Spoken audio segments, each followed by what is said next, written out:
Hello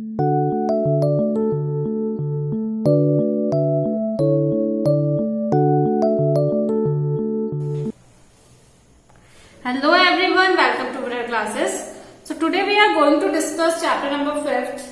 तो आज हम इस चैप्टर में जो भी कुछ डिस्कस करेंगे उसका मेन चीज ये रहेगा कि जब भी आपके बोर्ड एग्जाम में इसके क्वेश्चन पूछे जाते हैं तो आपको किस तरीके से वो क्वेश्चंस अटेंड करने हैं, तो पूरे फॉर्मेट के थ्रू मैं आपको ये question समझाऊंगी.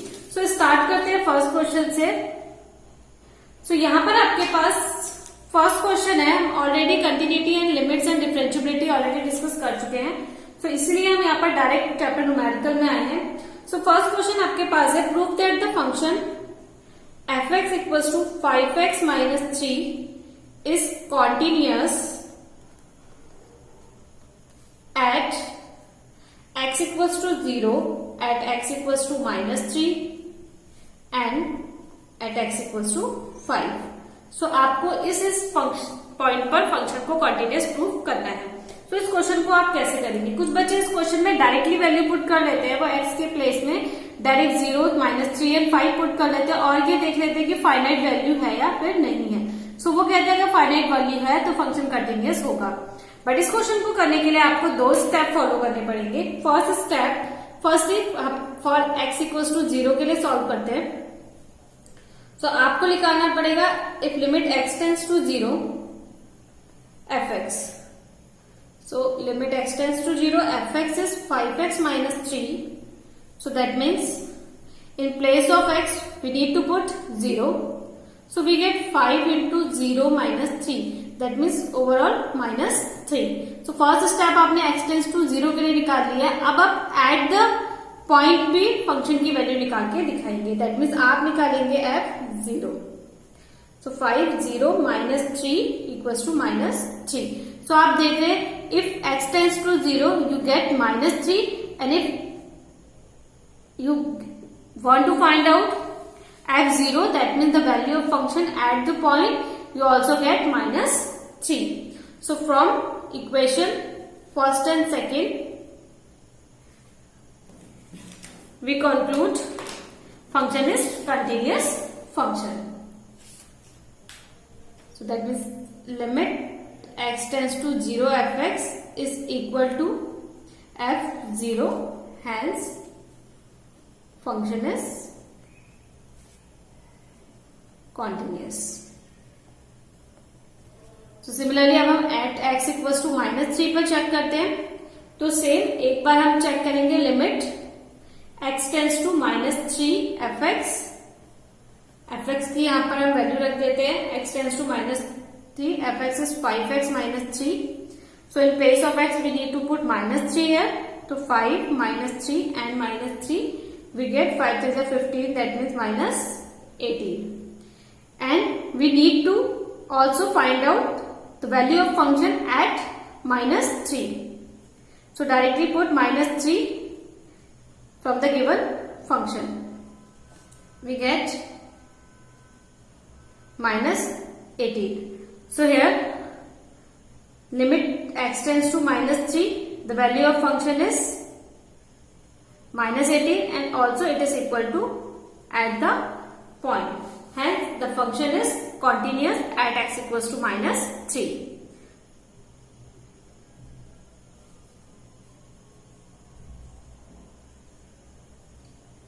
Function is continuous. Third point भी इसका सेम एज इट इज ऐसे ही है. सेकंड क्वेश्चन करते हैं. Examine the continuity of the function. यहाँ पर आपको फंक्शन की कंटिन्यूटी को एग्जामिन करना है.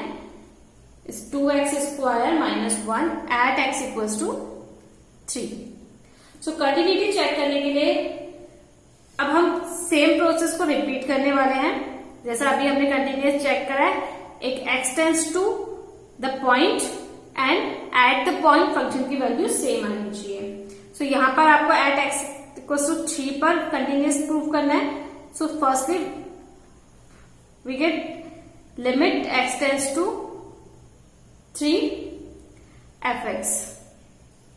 So this is limit x tends to 3. Here function is 2x² minus 1. That means we need to put in place of x 3.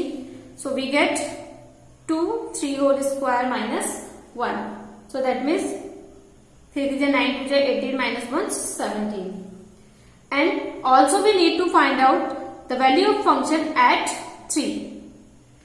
So f3 equals to, put in place of 3 directly. So this is also 17. That means the value of function if x tends to 3 is minus 17, and also at the point equals to 17. Hence function is continuous. So आप जब भी exam में question attend करेंगे, ये 1 marks से 2 marks का question आता है, so उसमें आप ये जरूर ध्यान देंगे कि आपको दोनों पॉइंट्स को डिफाइन करना है, बिकॉज जब तक आप एक बार टेंस टू लिमिट को और एट द पॉइंट लिमिट को इक्वल नहीं करते तो आप फंक्शन को कंटिन्यूअस नहीं कह सकते हैं। हम नेक्स्ट क्वेश्चन स्टार्ट करते हैं। Question number 3, examine the continuity of the following function. Same question है, आपको कंटिन्यूटी एग्जामिन करनी है x माइनस 5। अब आपको सिर्फ इतना ही गिवन है, कुछ पॉइंट गिवन नहीं है। F x equals to x minus 5। Question है examine the continuity of the following function. So इस केस में आपको क्या करना है, आपको फंक्शन गिवन है x माइनस 5। सो आपको ले लेना है let a belongs to r। Suppose आपको इस फंक्शन का डोमेन ले लेना है, पॉलिनोमियल फंक्शन का r। डोमेन हम ऑलरेडी अपने फर्स्ट चैप्टर में डिस्कस कर चुके। कोई भी फंक्शन होता है उसका कोई ना कोई डोमेन जरूर होता है। सो आपको डोमेन को देखते हुए क्वेश्चन को सॉल्व करना है, और एग्जाम में ये पॉइंट बिल्कुल भी आप लिखना ना भूले कि आपको फंक्शन का डोमेन इंडिकेट जरूर करना है। सो अगर आप कोई भी पॉलिनोमियल देखते हैं, सो कोई भी पॉलिनोमियल फंक्शन होता है उसका डोमेन r हम दे सकते हैं। सो फर्स्टली हमने लेट कर लिया कि a बिलोंग्स टू r। सो हम चेक करेंगे limit at x tends to a, fx equals to limit x tends to a। that means आपको fx में x के प्लेस में a पुट करना है, that means a माइनस 5। और आप देख रहे हैं कि यही वैल्यू आपकी क्या है, eight the point f a के बराबर है, that means a माइनस 5 के बराबर है। तो आप लिखेंगे fx is continuous at every point, fx is continuous at every point of its domain। सो वो आप जो भी आपने डोमेन लेट किया था उस डोमेन में कंटिन्यूअस है। अब हम नेक्स्ट क्वेश्चन अटेंड करने जा रहे हैं। This is B part of third question. अगर आप अपनी एनसीईआरटी बुक में देखेंगे F x equals to 1 over X minus 5। इसके लिए आपको एग्जामिन करनी है कंटिन्यूटी। तो ये सेम प्रीवियस की तरह है, लेकिन आप डोमेन का बिल्कुल ध्यान रखेंगे। अब देखिए हम फंक्शन को देख के बता सकते हैं, अगर मैं x के प्लेस में 5 रख दूं, that means 1 over 5 minus 5, that means 1 over 0, और आपको इन्फिनिटी आंसर मिल रहा है। तो अगर हम इन्फिनिटी आंसर लेंगे तो ये फंक्शन हमारा डिफाइन ही नहीं होगा। तो अगर मैं इसका डोमेन लेट करूंगी तो मुझे इसका डोमेन क्या लेट करना पड़ेगा, उसमें से 5 मैं नहीं लूंगी। सो हम ऐसा लिखेंगे F x equals to 1 over X minus 5 is a rational function. ये क्या है, रेशनल फंक्शन है, और रेशनल फंक्शन किसी एक पॉइंट में नॉट डिफाइन होगा। सो वो पॉइंट को आपको हटाना होगा विथ डोमेन r माइनस 5। अब आप इसे सॉल्व करना स्टार्ट करेंगे। सो आपको वही करना है, let a belongs to r minus 5। So firstly आप निकाल लीजिए limit x tends to a F X, that means limit x tends to a, function is given to you x minus 5, that means we need to put in place of x a minus 5, or this is also equal to the value of fa, hence function is continuous। तो आपको ये लिखना है hence f is continuous in every point of its domain. ये लिखना आप बिल्कुल ना बोले ऑफ इट्स डोमेन, तो जो भी आपने लेट किया है डोमेन। अगर यहाँ पर कोई बच्चा आर डोमेन लेट कर लेता है तो उसका पूरा सॉल्यूशन रॉन्ग हो जाएगा। सिमिलरली अब हम एक मॉड क्वेश्चन करते हैं, इसमें बाकी क्वेश्चन सेम है इससे। सो आप ट्राई कर सकते हैं। तो इसका एक डी पार्ट हम यहाँ पर करते हैं, F x equals to mod of X minus 5। So यहाँ पर आपको सबसे पहले फंक्शन को बनाना होता है। मॉड फंक्शन के लिए सबसे पहले आपको फंक्शन को डिफाइन करना है। सो मॉड फंक्शन की वैल्यू आपको पता है कि ऑलवेज पॉजिटिव आती है, चाहे फंक्शन नेगेटिव हो या फिर पॉजिटिव हो। सो यहाँ पर आपको फंक्शन एक बार पॉजिटिव टाइप का डिफाइन करना है और एक बार नेगेटिव टाइप का डिफाइन करना है। दैट मीन्स आप यहाँ पर एक्स की वैल्यू के अकॉर्डिंग ये आइडिया लगाएंगे कि आपको ये पूरी वैल्यू मॉड के अंदर की वैल्यू की हम बात करेंगे कब नेगेटिव फाइंड आउट होगी। सो आपको एफ एक्स के लिए नेगेटिव वैल्यू कब फाइंड आउट होगी, दैट मीन्स ये वैल्यू आपको नेगेटिव तब फाइंड आउट होगी जब एक्स इज लेस देन 5 होगा, और ये वैल्यू आपको पॉजिटिव तब फाइंड आउट होगी जब X is greater than equal to 5 होगा। तो इस तरीके से हमने फंक्शन को डिफाइन कर लिया। अब आप जब भी इसकी कंटिन्यूटी एग्जामिन करेंगे तो सबसे पहले आप लेफ्ट हैंड लिमिट निकालेंगे, देन आप राइट हैंड लिमिट निकालेंगे। तो for left hand limit X tends to 5 negative, that means fx equals to limit x tends to 5 negative minus x minus 5, that means 0. Similarly right hand limit x tends to 5 positive। अब आपको 0 के लिए या किसी भी एक condition के लिए इसे सॉल्व नहीं करना है, ये आप ध्यान देंगे मॉड फंक्शन में। मॉड फंक्शन हमेशा हम इस अकॉर्डिंग ही सॉल्व करेंगे जो भी आप फंक्शन को लिख रहे हैं। तो सेम फॉर्मेट में हम वैल्यू पुट करते हैं, limit x tends to 5 positive, x minus 5, that means you get 0. So here left hand limit equals to right hand limit, that means, and also the value is same at the point, that means if you put in place of 5 you get 0, that means left hand limit equals to right hand limit and equals to fx. So fx is continuous at x equals to 5, and last में आप लिखेंगे fx is continuous at every point is domain। Okay, ये अपने domain के लिए क्या होगा, continuous होगा।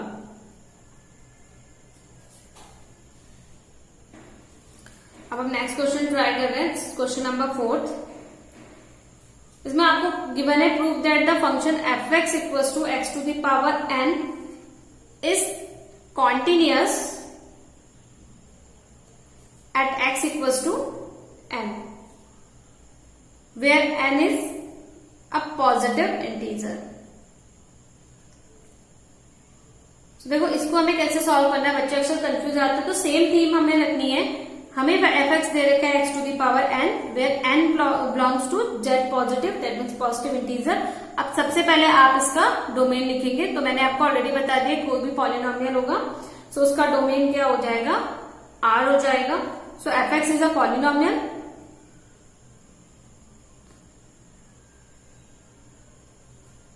With domain R। अब आपको करना है limit x tends to n पर फंक्शन की वैल्यू निकालनी है। This is limit x tends to n। ये क्वेश्चन देखने में बहुत ज्यादा इजी लगते हैं, बट अगर हम इनके अंडरस्टैंडिंग कैपेबिलिटी के अकॉर्डिंग इनको अगर राइट डाउन करते हैं तो इसमें मार्क्स कटने के चांसेस रहते हैं। तो आपको एग्जैक्टली सेम स्टेप्स को फॉलो करना है। पहले उसका डोमेन लिखेंगे, देन आप फंक्शंस की वैल्यूज को फाइंड आउट करोगे। तो यहाँ पर आपके पास आ गया n to the power n। This is a value of fn also, hence your function is continuous. Next question try करते हैं, fifth question. So fx is given to you, x if x is less than equals to 1 and if x is greater than equals to 1 is continuous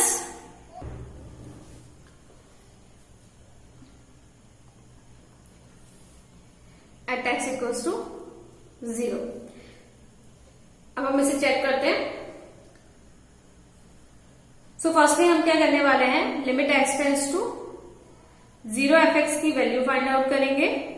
so limit x tends to 0, x आपको मिल जाएगी value 0 और this is equal to f0। ना अब हम निकालने वाले हैं, ये आपका 0 पर कंटिन्यूअस प्रूव हो गया। अगर हम बोले फॉर x इक्वल टू 1 आप इस फंक्शन को कंटिन्यूअस प्रूव करें या फिर ये चेक करें कि कंटिन्यूअस है या नहीं है। सो आप क्या करेंगे, सबसे पहले limit x tends to 1 negative के लिए निकालेंगे। सो देखो यहाँ पर हमें 1 के लिए पॉइंट दिया होता है, अगर वो इक्वल टू 0 की बात कर रहा है। सो एट 0 पर आप टेंस टू 0 एंड एट 0 पर आपने दो चीजें निकाल के दिखा दी है। यहाँ पर लिमिट निकालने की नीड नहीं है, बिकॉज इसने 0 से ग्रेटर एंड लेस की बात नहीं की है। यहाँ पर उसने सिर्फ एक की बात की है, इक्वल टू 0। तो आप टेंस टू 0 में लेस देन 1 के केस में कि टेंस टू 0 हो रहा है, इसलिए मैंने सिर्फ x को यहाँ पर लिया है। और एट द फंक्शन ये यही फंक्शन आएगा, बिकॉज 0 को टेंस यही वाला फंक्शन हो रहा है। ये फंक्शन 0 से ग्रेटर है, इसलिए हमने यहाँ पर ये फंक्शन नहीं लिया है। सो हम 1 नेगेटिव पर चेक करते हैं fx। सो 1 नेगेटिव वैल्यूज किस तरफ टेंस हो रही है, एक्सेस 1 नेगेटिव, यहाँ पर fx है आपके पास। सो यहाँ पर fx आपके पास हो जाएगा x टेंस टू 1 नेगेटिव के लिए x इक्वल टू 1 हो जाएगा। आप इसके प्लेस में 1 वैल्यू रख देंगे। सिमिलरली जो आपका फंक्शन होगा for x tends to 1 positive के लिए आप फंक्शन देख रहे हैं, यहाँ पर आपके पास 5 है।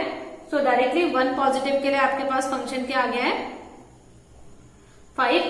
अब आप यहाँ पर लिमिट मैच कर सकते हैं, आपको एट द पॉइंट फंक्शन निकालने का भी नीड नहीं है, बिकॉज लेफ्ट हैंड लिमिट आपकी not equal to right hand limit आ रही है। दैट मीन्स आपका फंक्शन कंटिन्यूअस नहीं है, that means function is not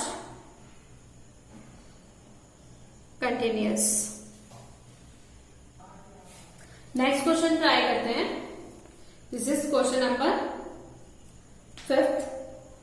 तो हम बेसिकली मॉड वाले क्वेश्चंस को बहुत केयरफुली सॉल्व करेंगे। तो नेक्स्ट क्वेश्चन जो आपको गिवन है, mod x plus 3 minus 2x 6x plus 2 if x is less than equal to minus 3, if minus 3x is less than 3 but greater than 3, if x is greater than equal to 3। अब आपके पास question है कि find all points of discontinuity of f in each of the question. So आपको discontinuity point को निकालना है। सो यहाँ पर जो आपको वैल्यू दिखाई दे रही है वो 3 के टर्म्स में दिखाई दे रही है। सो हम एट x इक्वल्स टू 3 पर ही इसे सबसे पहले चेक करते हैं। तो सबसे पहले हम निकालेंगे लेफ्ट हैंड लिमिट। तो यहाँ पर अगर आप देख रहे हैं तो आपके पास 2 पॉइंट्स है, -3 एंड +3। तो फर्स्ट केस में जो सॉल्व कर रही हूँ, this is for -3 for x equals to -3 negative. So fx equals to limit x tends to -3 mod of x plus 3। So this is mod of 3 plus 3, that means 6. Now we have to find out right hand limit, that means limit x tends to -3 positive fx equals to limit x tends to -3 positive।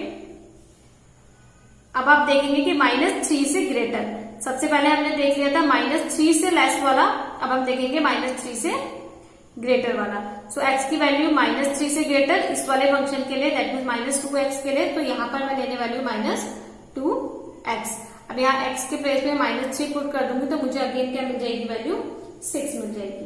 अब जब मैंने 2 limits find out कर ली है, left hand and right hand limit, तो अब मुझे eight the function भी value find out करनी है। सो एट -3 पर फंक्शन की वैल्यू क्या होगी। सो एट x इक्वल टू -3 पर फंक्शन ये है mod of x plus 3। तो यहाँ पर मैं डायरेक्टली वैल्यू पुट कर दूंगी। So this is 3 plus 3 that means 6, -3 mod से +3 हो जाएगा and 3 6।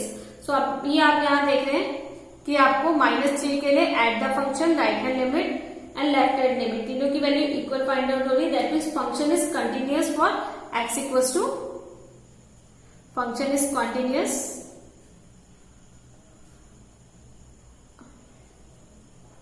For x equals to -3। Similarly आप क्या करेंगे, फॉर x इक्वल्स टू 3 भी चेक करेंगे। सो लेफ्ट हैंड लिमिट के लिए limit x tends to 3 negative fx। अब आप ये देखेंगे कि 3 से लेस कहां पर है function.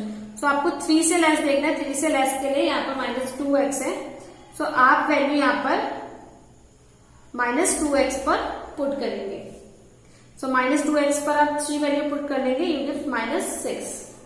Now for right hand limit x tends to 3 positive, तो आपको 3 से ग्रेटर नंबर लेना है. 3 से ग्रेटर के लिए आपके पास 6x + 2 है फंक्शन की वैल्यू. सो आप यहीं पर ही क्या कर देंगे, 3 पुट कर देंगे. सो आप देख रहे हैं यहाँ पर आपको 6 3 80, 90, 20 आंसर फाइंड आउट हो जाएगा. That means left hand limit not equals to right hand limit. So आपका एट x इक्वल्स टू 3 पर फंक्शन क्या हो गया, डिसकंटिन्यूअस. जो आपको फाइंड आउट करना था कि ये डिसकंटिन्यूअस किस पॉइंट पर होगा. सिमिलरली अब आपके पास एक और फंक्शन है, this is fx equals to. तो इस तरीके के क्वेश्चन बच्चों बहुत ज्यादा इंपॉर्टेंट होते हैं और एग्जाम में हम जो रिटर्न के थ्रू टीचर को कुछ भी एक्सप्लेन करते हैं तो वो थोड़ा सा डिफिकल्ट होता है एज कंपेयर टू आप जब थ्योरी को एक्सप्लेन करें. तो यहाँ पर आपको फंक्शन गिवन है mod of x over x if x is not equal to 0 and 0 if x equals to 0. So in questions को कैसे करना है, जहां कहीं भी मॉड की कंडीशन के अकॉर्डिंग आपको ये चीज दे दी है कि नॉट इक्वल्स टू 0 एंड 0, आपको लग रहा है यहाँ पर 2 वैल्यूज पॉसिबल हैं. सो उस केस पे आप क्या करेंगे, फंक्शन पूरी तरीके से डिफाइंड नहीं है, आपको हर एक पॉइंट पर लेस और ग्रेटर की वैल्यू फाइंड आउट करनी होती है. तो यहाँ पर अगर आप देखें प्रीवियस क्वेश्चन में, सो हमें लिमिट की लेस एंड ग्रेटर की कंडीशन ऑलरेडी डिफाइन है. यहाँ पर कोई भी लेस एंड ग्रेटर की कंडीशन डिफाइन नहीं है. तो फर्स्टली आप लेस एंड ग्रेटर की लिमिट को डिफाइन करेंगे. सो इन फंक्शन को हम थोड़ा सा डिफाइन कर लेते हैं. एक बार इसकी वैल्यू जब पॉजिटिव होगी तो फंक्शन आपको ऐसा मिलेगा, x की वैल्यू जब नेगेटिव होगी तो फंक्शन आपको ऐसा मिलेगा, और एक कंडीशन ऐसी आएगी जब फंक्शन आपको 0 मिलेगा. सो ये तो केस आपको ऑलरेडी गिवन है x इक्वल्स टू 0. नेक्स्ट आपके लिए जो केस है if x is greater than 0. Next है if x is less than 0. अब इसी फंक्शन को आपको इस तरीके से डिफाइन करना है कि ये वैल्यू आपको क्या फाइंड आउट होने वाली है. सो अगर आप x से x को कैंसिल आउट कर लेंगे, ये आपको 1 देगा if x is greater than 0, and यहां पर आप कैंसिल आउट करेंगे, this gives -1 if x is less than 0 and 0 if x is 0. अब आपको एट x इक्वल्स टू 0 पर फंक्शन डिफाइन करना है कि वो कंटिन्यूअस है या फिर डिसकंटिन्यूअस है. सो यहाँ पर ये क्वेश्चन कंप्लीट हो जाएगा. अपने नेक्स्ट लेक्चर में हम कुछ और क्वेश्चंस के ऊपर डिस्कस करेंगे जो बोर्ड पर्पस से इम्पॉर्टेंट है.